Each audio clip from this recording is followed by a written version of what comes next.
Bab 282. Iya, Bu. Ricky mengangguk samar juga sedikit kikuk.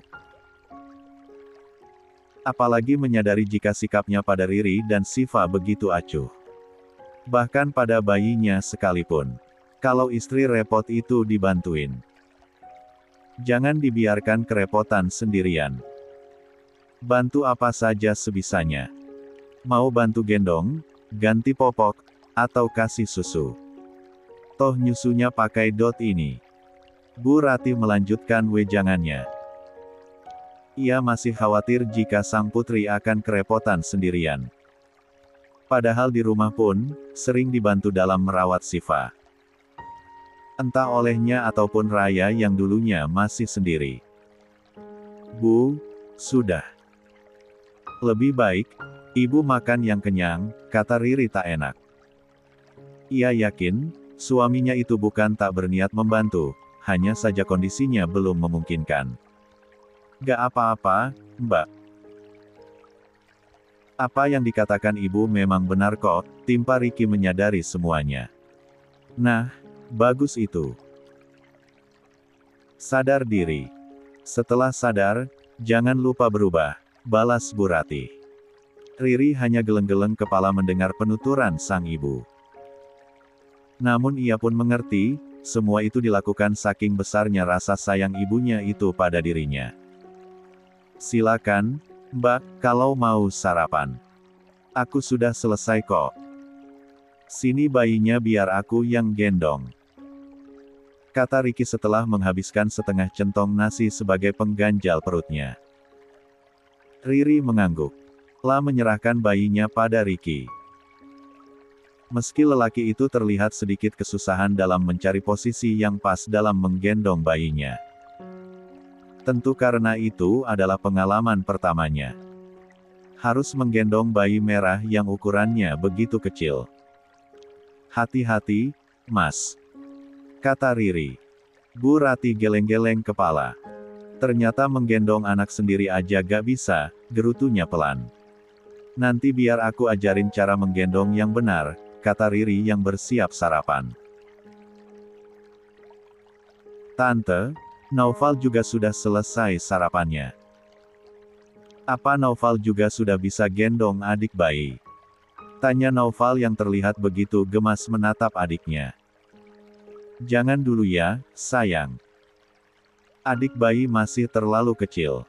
Naufal temenin main aja ya. Atau temenin berjemur.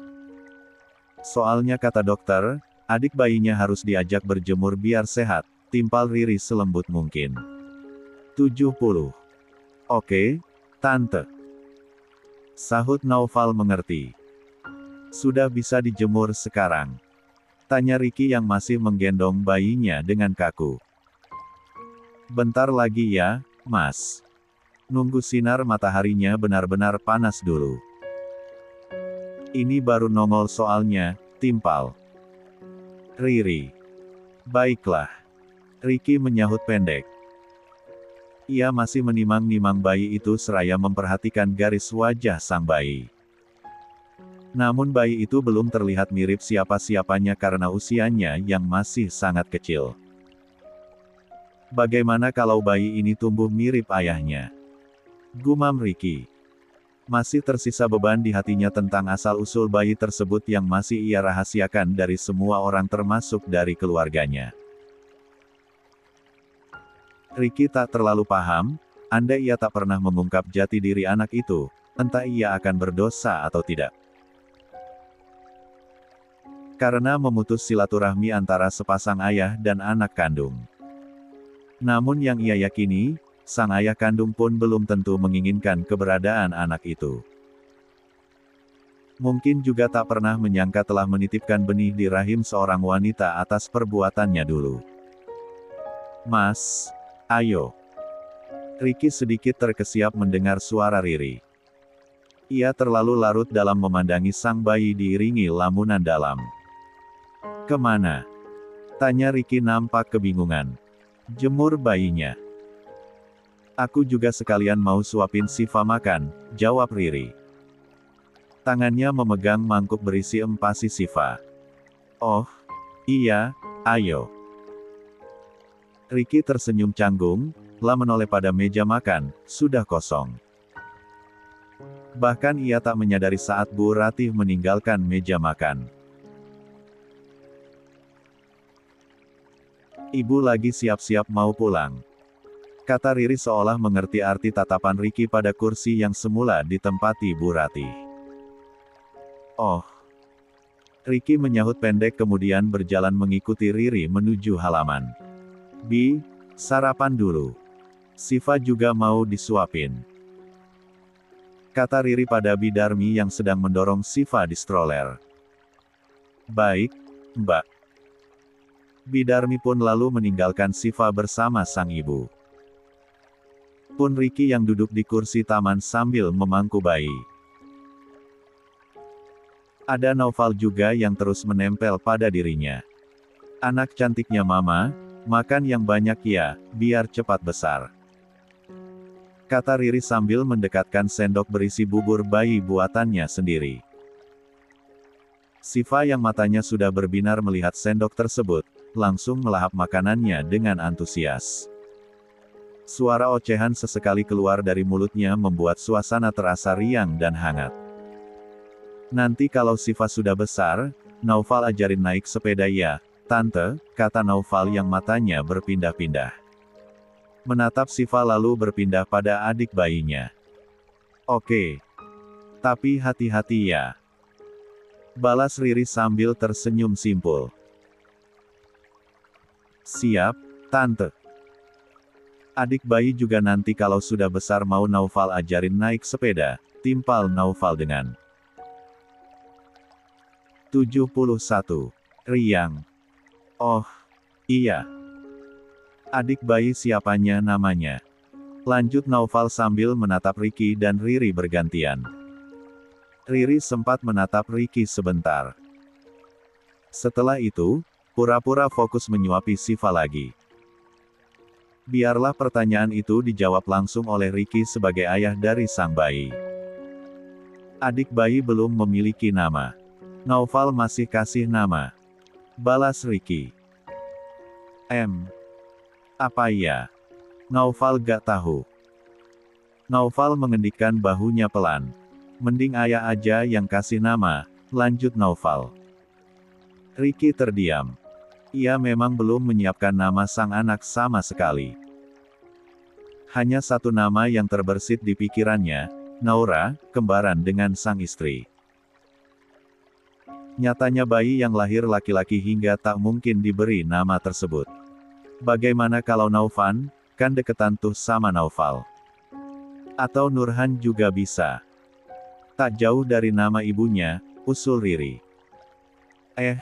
Maaf, Mas, lanjutnya tak enak pada Ricky.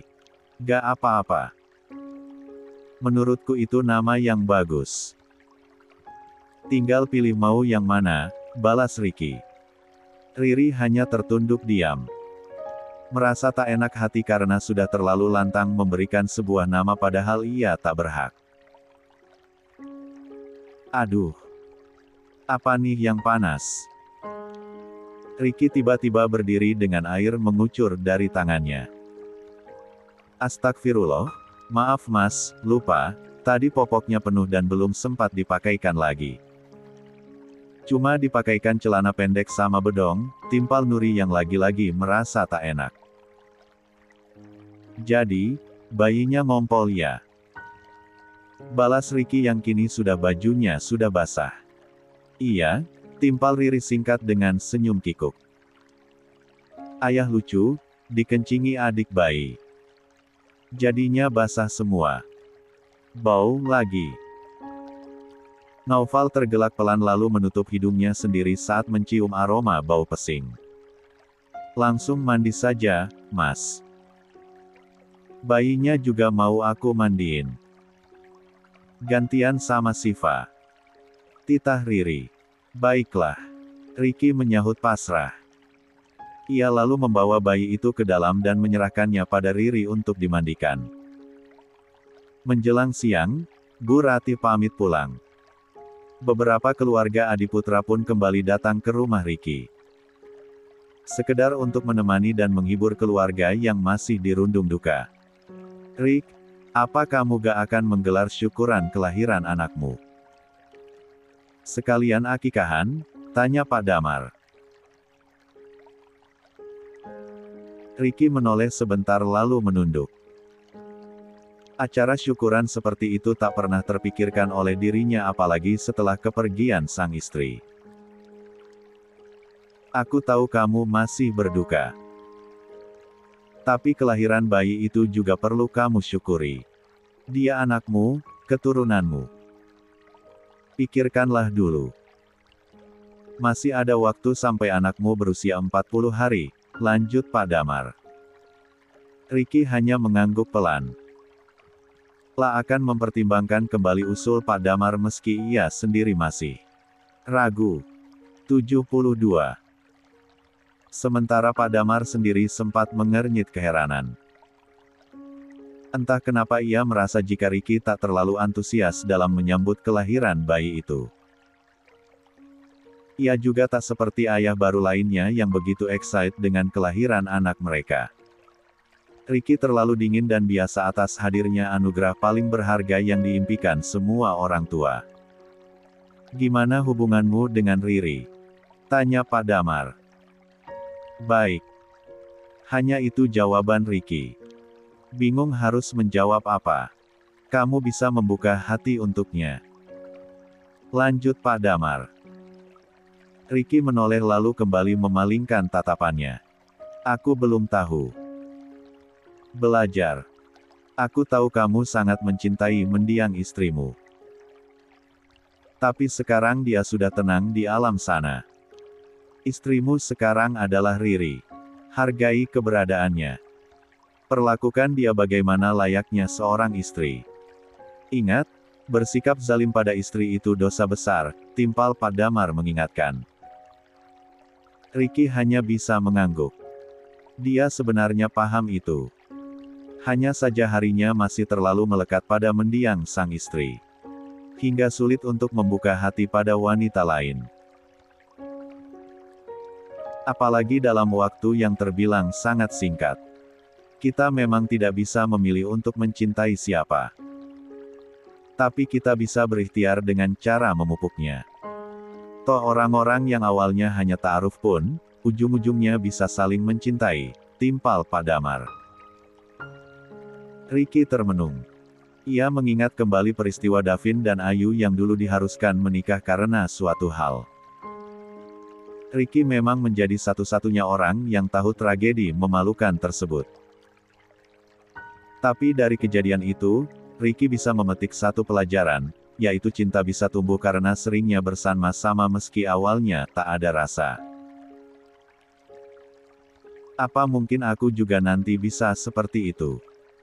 Mencintai istriku yang sekarang tanpa melupakan cinta pada mendiang istriku. Pikir Ricky. Ia lekas menggeleng. Terlalu dini untuknya melupakan sang istri tercinta yang tanah kuburannya masih merah dan basah. Saat siang hari, Ricky dan Riri sama-sama terhibur dengan banyaknya orang yang datang. Ada teman ngobrol dan saling bercerita. Riri sendiri pun terbantu karena anak-anaknya ada yang memegang untuk sejenak. Tapi menjelang malam, saat orang-orang itu kembali ke rumah, suasana di kediaman Ricky pun kembali sepi. Yang tersisa hanya anggota keluarga inti. Duh, bagaimana kalau malam ini Siva dan bayinya rewel berbarengan? Keluh Riri saat ia memasuki kamarnya. Siva sendiri sudah tertidur di tengah rumah dan dipindahkan oleh Riri ke dalam kamar. Si bayi pun masih tidur dengan lelap karena belum lama diberi susu hingga kekenyangan. Belum lagi popoknya yang sudah diganti baru hingga pasti menambah kenyamanan. Sementara Naufal sendiri sudah tidur ditemani Bidarmi. Meski awalnya sempat merengek ingin tidur bareng Riri. Namun, Riri tak mungkin menjaga 3 orang anak sekaligus. Tok tok tok. Riri yang hampir merebahkan badannya di atas tempat tidur, turun lagi kemudian membuka pintu. Senyumnya langsung terbit melihat Ricky yang berdiri di depan pintu kamarnya. "Kenapa, Mas?" tanya Riri. 73. "Apa aku boleh tidur di sini? Takutnya kamu kerepotan kalau anak-anak bangun malam," tanya Ricky. Mata Riri sempat melebar. Jantungnya pun mulai berdebar. "Apa itu artinya malam ini aku akan tidur satu kamar dengan suamiku?" gumam Riri dalam hati. 74. Meski tak menyangka dan belum bisa percaya, Riri yang diam-diam mengulum senyum menggeser badannya dari ambang pintu kamar agar Ricky bisa masuk. "Silakan, Mas," katanya. Ricky pun melangkah canggung. Matanya langsung terarah menuju tempat tidur di mana Siva tidur dengan nyenyak. Lalu beralih pada boks bayi di mana bayinya juga tengah tertidur. Riri yang baru saja menutup kembali pintu kamarnya, berdiri dengan kikuk. Ia bingung harus apa. Kecanggungan benar-benar menyerang jiwanya. Ricky menoleh. Menatap Riri yang masih mematung. "Tidurlah. Aku tahu seharian ini, Mbak Riri capek sekali," titahnya. Riri mengangguk samar. Dengan langkah ragu, ia mendekati tempat tidur lalu naik ke atasnya. "Mas, gak tidur?" tanya Riri karena Ricky masih berdiri di tempat semula. "Aku juga mau tidur," jawab Ricky. Riri tersenyum dengan jantung mulai berdebar. Ia mengira jika Ricky akan tidur 1/4 jam dengannya. Nyatanya, lelaki itu justru merebahkan badannya di atas sofa panjang yang berada di sana. Padahal, tempat tidur pun masih lapang karena hanya diisi olehnya dan Siva. "Aku tidur di sini saja," kata Ricky seolah mengerti arti tatapan Riri yang terpusat padanya. "Kalau butuh bantuan, bangunin aja. Jangan sungkan," lanjutnya. Riri mengangguk kecil dengan seulas senyum yang dipaksakan. Ia pun mulai berbaring meski matanya sesekali menatap ke arah Ricky yang meringkuk karena tubuhnya yang terlalu tinggi hingga sofa panjang itu gak muat. Tak butuh waktu lama, lelaki berusia matang itu untuk terlelap.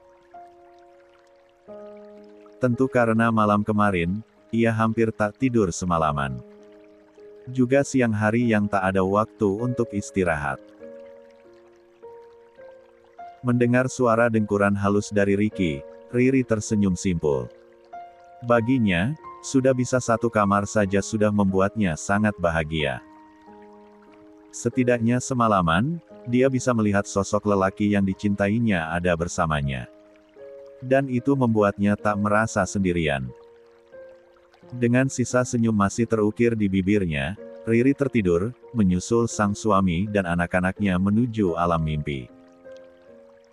Sangat lelap. Hingga suara sang bayi yang mulai merengek pelan tiba-tiba membangunkan dirinya. Riri bergegas bangun lalu meraih bayi itu dari dalam boks, menimang-nimangnya sebentar agar tangisnya tak berlanjut. Sembari menggendong bayi, Riri membuka kulkas kecil yang ada di kamar itu.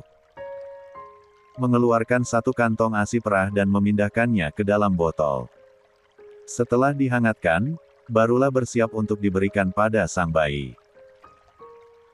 Begitu badannya berbalik sembari menyusui bayi dari Dot, Riri sedikit melebarkan matanya saat melihat Ricky sudah duduk dengan mata setengah wat.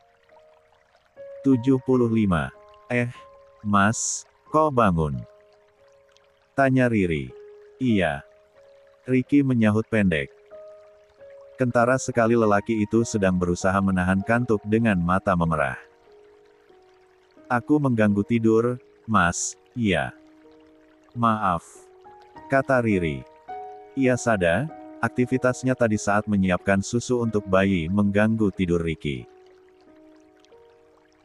"Gak apa-apa. Ada yang bisa aku bantu? Atau aku saja yang memberikan susu itu?" tawar Ricky. "Tanggung, Mas. Bentar lagi." Nanti saja Mas gendong setelah abis nifsu, biar gak gumoh kalau ditidurkan lagi, timpal Riri. Baiklah. Ricky menyahut pelan. Kepalanya terkantuk-kantuk menahan ngantuk yang tak tertahankan. Ini, Mas, sudah. Kata Riri setelah ASI dalam botol habis. Ia meletakkan botol kosong lalu bersiap menyerahkan bayi pada Ricky yang kini mulai berdiri.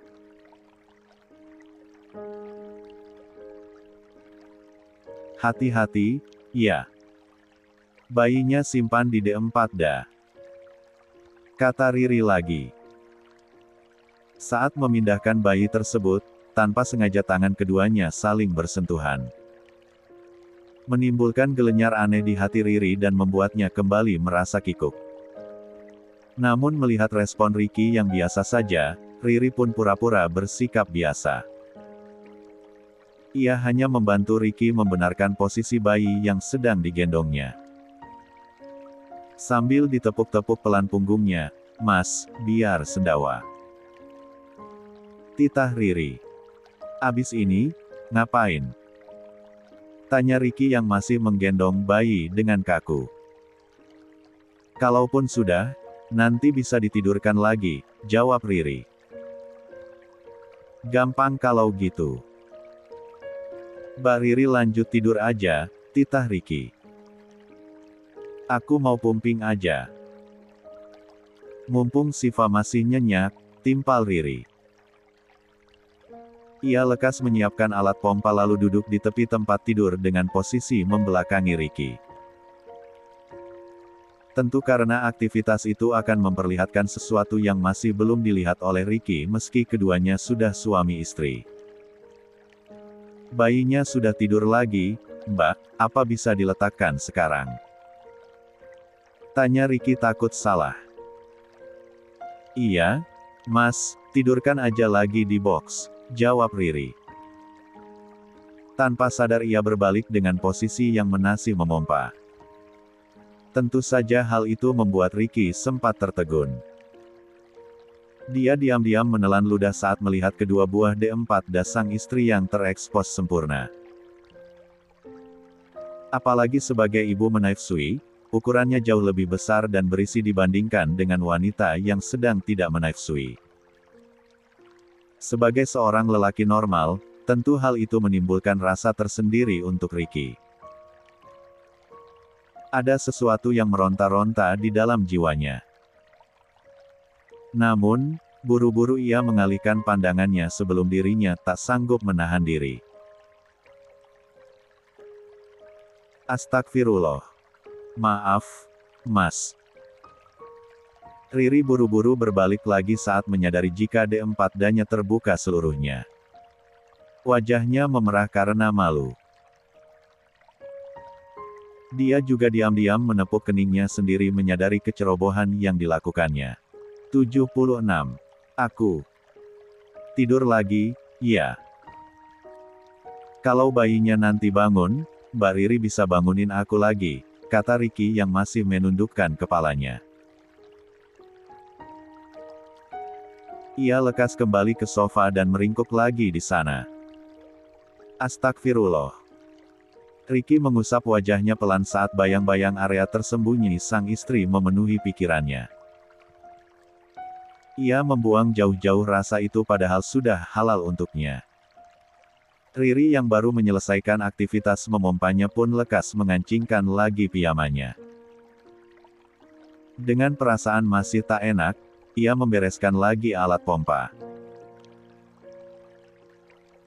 Setelah itu, barulah melanjutkan untuk tidur lagi.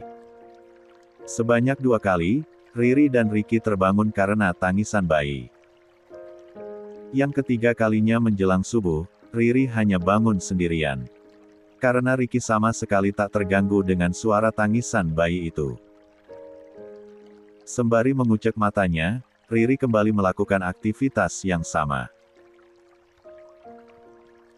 Memberikan susu sambil menimang sang bayi. Melelahkan. Tapi sebagai seorang ibu, ia ikhlas melakukannya. Bayi laki-laki tersebut kembali terlelap berbarengan dengan azan subuh yang berkumandang.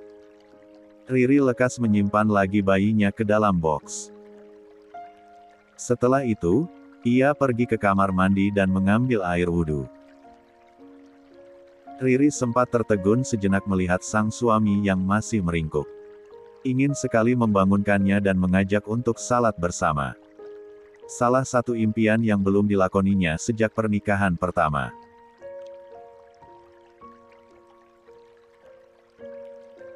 Nanti saja. Kasihan Mas Riki semalam kurang tidur, gumam Riri. Akhirnya ia mendirikan salat subuh sendirian. Setelah merapikan kembali mukenanya, barulah Riri membangunkan Riki. Menepuk lengan sang suami pelan. "Mas, bangun. Salat dulu," katanya pelan. Riki bergerak perlahan. Mengubah posisi tidurnya yang semula menghadap sofa. Namun matanya masih terpejam. "Mas." Riri kembali bersuara. Memandang wajah sang suami dari jarak dekat. Mata Riri tiba-tiba membulat dengan jantung berdebar kencang saat tangan Riki tiba-tiba menarik dirinya hingga badan Riri menindih badan sang suami. "Sayang, jangan tinggalin aku. Aku mencintaimu." Riki meracau dengan mata terpejam. Tangannya memeluk erat tubuh sang istri. Wajah Riri merona mendengar penuturan Riki. Namun melihat mata Riki yang masih tertutup, rona itu perlahan memudar. Riri tak yakin ungkapan itu untuknya. Bisa jadi untuk mendiang Nuri yang mungkin hadir dalam mimpi Riki saking rindunya lelaki itu. Riri mencoba melepaskan diri perlahan. Tapi pelukan Riki begitu erat hingga membuat Riri kesusahan. "Mas." Seru Riri dengan suara lebih kencang dari tadi. Riki akhirnya membuka mata. Dia langsung terperanjat menyadari Riri ada dalam dekapannya. "Sepertinya Mas mimpi," kata Riri dengan wajah bersemu merah. Maaf." Riki buru-buru melepaskan pelukannya pada tubuh Riri. 77. Riri pun akhirnya bisa bangun dari badan sang suami dengan sisa kemerahan di pipinya. Jantungnya pun masih berdetak kencang. "Salat dulu, Mas, keburu siang," kata Riri sambil berjalan menuju pintu kamar. "Aku mau siapkan sarapan dulu. Kopinya mau diantar kemana?" Lanjut Riri. "Ke depan saja. Aku mau langsung olahraga," jawab Riki. Riri mengangguk lalu segera keluar dengan senyum merekah di bibirnya. Benih-benih cinta di hatinya kian tumbuh subur dan mereka indah. Senyum itu bahkan belum memudar saat dirinya mengaduk kopi hitam untuk sang suami. Saat Riri keluar rumah di hari yang masih sangat pagi, ia melihat sang suami hendak melakukan pemanasan untuk olahraga. Senyum Riri kembali terukir. Ia bahagia, setidaknya sang suami sudah mulai bisa beraktivitas dengan normal. Tak lagi terpuruk dengan keadaan. "Mas, ini kopinya," kata Riri. "Mau aku siapkan baju untuk kerja?" tanya Riri sambil melangkah mendekati Riki yang sedang melakukan peregangan. "Gak usah. Hari ini aku masih cuti, hari terakhir. Mau ada Pak Faruk katanya, soalnya belum taksiah. Baru pulang dari luar kota," timpal Riki. "Oh, ya. Kalau gitu aku bikinin suguhan ya," balas Riri. "Gak perlu. Nanti aku order online aja. Takutnya Mbak Riri repot." "Anak-anak keburu bangun," cegah Riki. Riri mengangguk sambil tersenyum. "Aku ke dalam dulu kalau gitu," timpalnya. Baru diperlakukan baik oleh Riki saja, hatinya sudah sangat berbunga-bunga. Apalagi kalau sampai dicintai. Entah akan sebahagia apa. Benar saja, siang ini, pengacara keluarga Adiputra tersebut datang ke kediaman Ricky. Lelaki yang usianya berbeda 2 tahun di atas Ricky itu disambut langsung oleh Ricky. "Mohon maaf nih, Mas Ricky, saya baru bisa datang ke sini untuk mengucapkan belasungkawa," kata Pak Faruk. Lelaki yang masih sangat gagah di usia 40-an itu memang meneruskan profesi sang ayah menjadi pengacara. Dulunya, ayah Pak Faruk merupakan pengacara keluarga Adiputra. Setelah ayah Pak Faruk meninggal, dilanjutkan oleh dirinya. "Gak apa-apa, Pak Faruk. Justru saya berterima kasih sekali karena Pak Faruk mau menyempatkan datang," timpal Ricky ramah. "Mari, silakan duduk. Saya ambilkan minum dulu," lanjutnya.